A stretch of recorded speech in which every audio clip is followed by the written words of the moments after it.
Welcome to the Guateca Study Abroad program, a collaborative cross-cultural experience high in the Guatemalan mountains. Here is your commute to class, and here's a glorious morning you'll see probably every day. More than anything else, Guateca is a collaboration between the people of San Pablo and Cal Poly.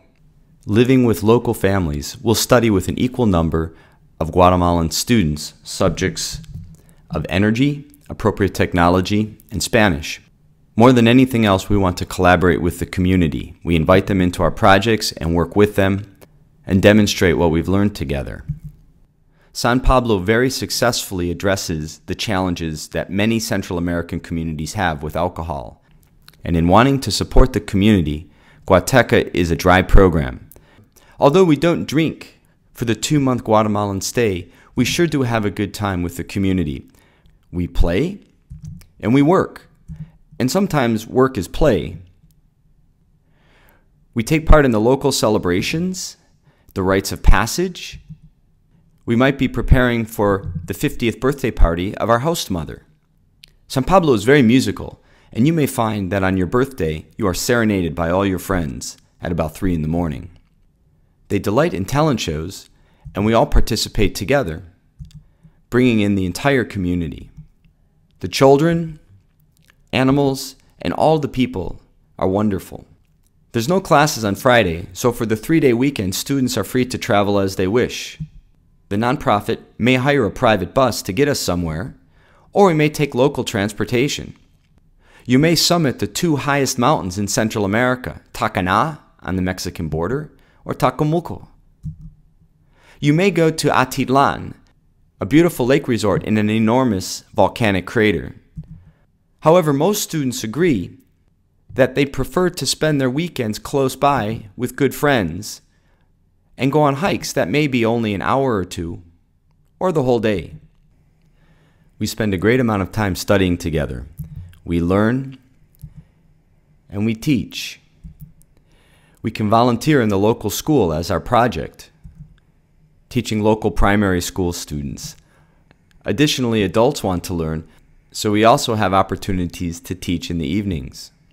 We can also make our class project focus on agriculture, as all of San Pablo's residents are farmers. But most of all, our projects have to be collaborative. They have to answer something that the community is interested about, as we determine at community meetings at the very beginning of the program. So for instance, how do we make Casa Guateca, this adobe building, warmer and brighter? We might design windows and work with local carpenters to make windows with polycarbonate glass that would turn this room into this room.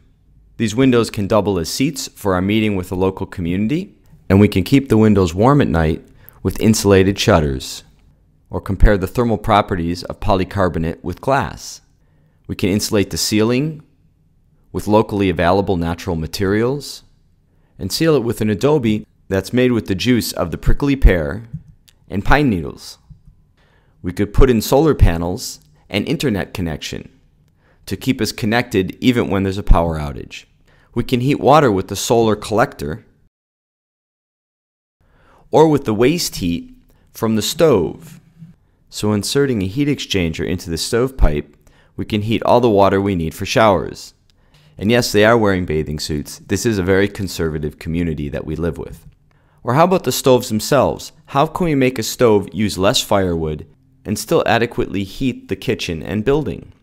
One group thoroughly studied how to make a stove with natural materials and designed a rocket stove mass heater. They tested many different kinds of adobe until they got a very strong mix and then made lots of it. And then they built and built more. There's your combustion chamber. And got everyone else to help them build more. And then celebrated by cooking plantains. So our development model is very different from most. We don't propose to manufacture a whole bunch of products. We propose to increase our capacity to create. And rather than focus on machines, we focus on education and community. It isn't a charity program because we don't think that they're broken or that we're in a position to fix anything. We represent 2 communities, both with challenges. and we think together we may be able to find some answers. So we focus on collaborative problem solving, community building, and we work toward the mutual benefit of both sides. So please consider joining us in the coming year. We have 3 classes. You'll learn Spanish while you teach English to your Guatemalan counterparts. We'll study energy, society, and the environment together. And we have a project. Your project could be appropriate technology building, or you could also volunteer in the local primary school and learn about teaching, or sustainable agriculture. If you're interested in joining us, please see our website